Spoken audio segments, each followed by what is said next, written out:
Let us suppose if we consider the two plane mirrors which are placed by making an angle theta with each other, a ray of light incident on the mirror A. So this is the incident ray for the mirror A. When light ray incident on the mirror, obviously we have to draw one normal. This is called N1. When light ray incident on the mirror, it is going to be reflected from the mirror. This is the reflected ray for the first mirror, and this would become the incident ray for the second mirror. And here we have to draw one more normal. This is the N2. And light ray incident on the mirror B, it is going to be reflected. So this is called the reflected ray, and this is the incident ray. Actually, the angle between the incident ray and the reflected ray, that is, we call it as the total deviation. Before that, we have to find out what would be the deviation for mirror A and mirror B individually.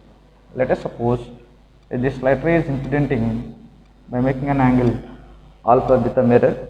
Obviously, it is also alpha because glancing angles are going to be same. Let us suppose if we consider this is beta, obviously this is also beta.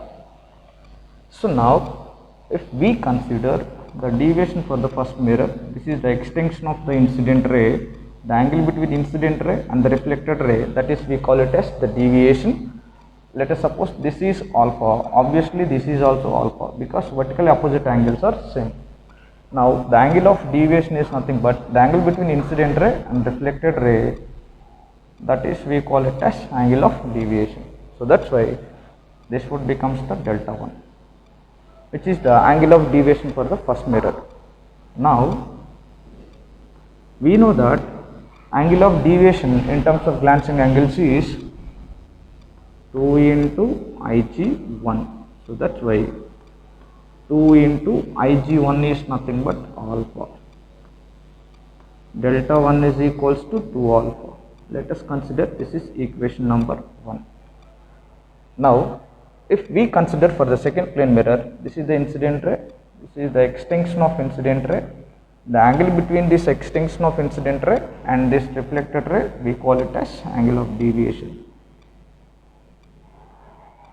This is the delta 2. Obviously what we know is if this is beta, this is also beta, which is vertically opposite angle. So that's why the total angle, this total angle we call it as angle of deviation, means that delta 2 is equals to 2 into Ig2, that is equals to 2 into beta.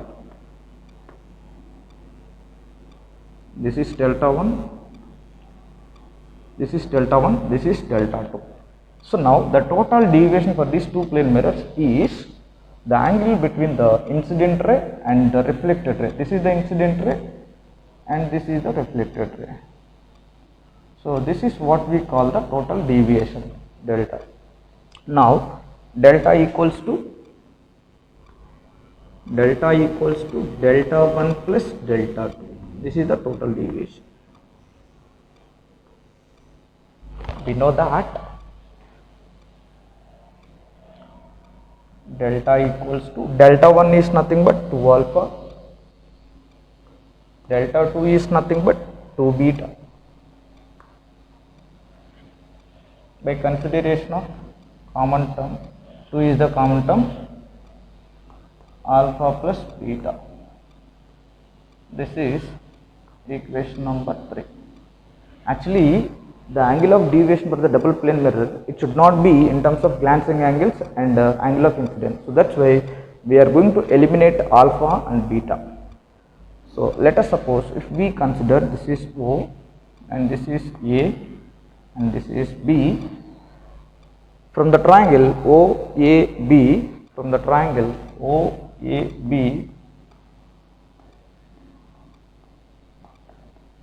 we know that sum of interior angles must be equals to 180 degrees, which means that theta plus alpha plus beta equals to 180, means that alpha plus beta equals to 180 minus theta. Let us consider this is equation number 4. Substitute equation number 4 in equation number 3.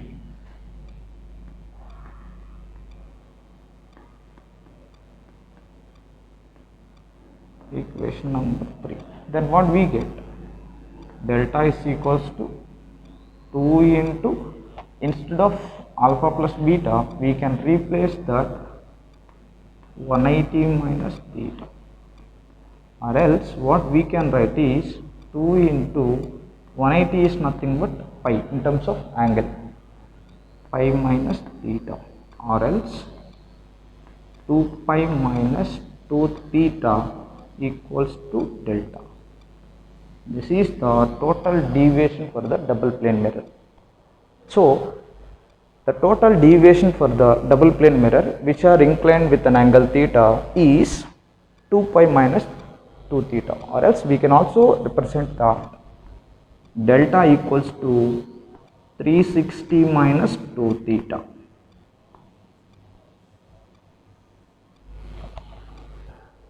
Let me tell you a simple example also.